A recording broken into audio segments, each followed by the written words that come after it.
राम राम शेतकरी मित्रांनो, आज आपला मक्का या स्थितीत झालेला आहे. बुट्टे निघण्यास सुरुवात होऊन गेलेली आहे आणि तिरंबाई निघून गेलेला आहे. आता याला आपण बुट्टे भरण्याची जी प्रक्रिया आहे आता याला चालू झाली होऊन जाईल आता. तर त्यामुळे आपण याला जे उपाययोजना करायची आहे ते आपण आता करतोय. शेतकरी मित्रांनो, आता आपल्या याच्यात कुठं कुठं तीन बुट्टे निघत आहेत.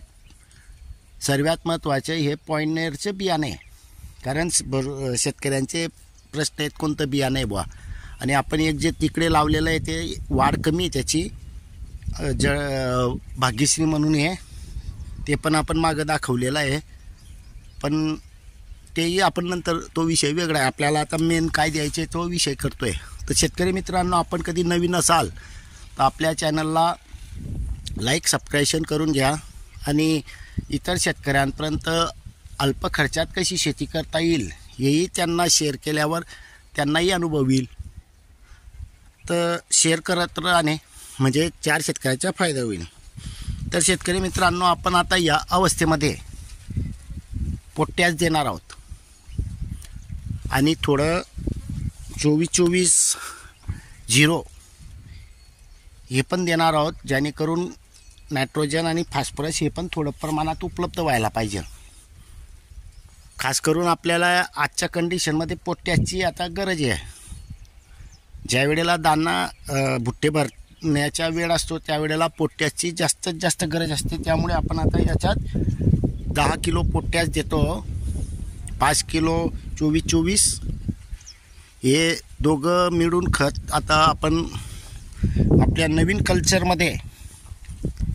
कल्चरमध्ये टाकणार आहोत. आता हे खत आणलेलं आहे, आता हे टाकून देऊ.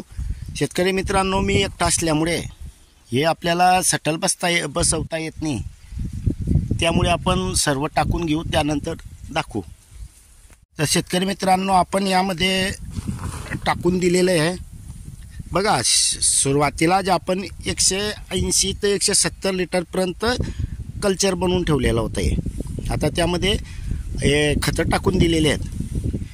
समजा 10-12 किलो असेल पोटॅश, असं पक्का अंदाज नाही घेतलेला आहे आपण, आणि 24-24 हे अंदाजे टाकून दिलेलं आहे. हे आता थोडं आपण चांगलं काठीनं हलवून घेऊ याला. त्यानंतर मग 3 दिवसागुंता ठेवून देऊ, की 3 दिवसानंतर म्हणजे 3 जास्त दिवस लागतील. आज बुधवार आहे, गुरुवार, शुक्रवार, शनिवार, रविवार आणि सोमवारी सोडणार आहेत. कारण सोमवारी दिवसाला लाईट राहते. रात्रपाळी जी लाईट आहे ती थोडी आमची वेगळी आहे. 9 वाजता येते आणि 5:30-5ला निघून जाते. त्याच्यामुळे रात्री येणं जमत नाही. हां, पण आणीबाणीचा टाईम असेल मात्र तर त्यावेळेला सुरुवातीच्या अवस्थेला मात्र मी ते करतोच. पण ह्या अवस्थेमध्ये आपल्याला तेवढी अर्जंट गरज नसल्यामुळे आपण हे सोमवारी देणार आहोत. तर शेतकरी मित्रांनो, हे पोटॅश दिल्यानंतर आपले जे भुट्टे आहेत ते मजबूत भरायला सुरुवात होईल. तर शेतकरी मित्रांनो, आपणही अशा पद्धतीने खतं देऊ शकतोय आणि विशेष म्हणजे भरपूर कमी खर्च लागतो. आता आपल्याला याच्या अगोदर 40 किलो आपण देऊन दिलेलं आहे 12-32-16 आणि 10 किलो हे 30 किलो 12-32-16 दिलेलं आहे आणि 10 किलो 10-26 अगोदरच दिलेलं होतं. ते आपल्या पैसे शिल्लक होतं.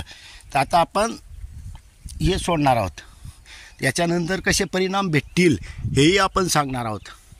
धन्यवाद.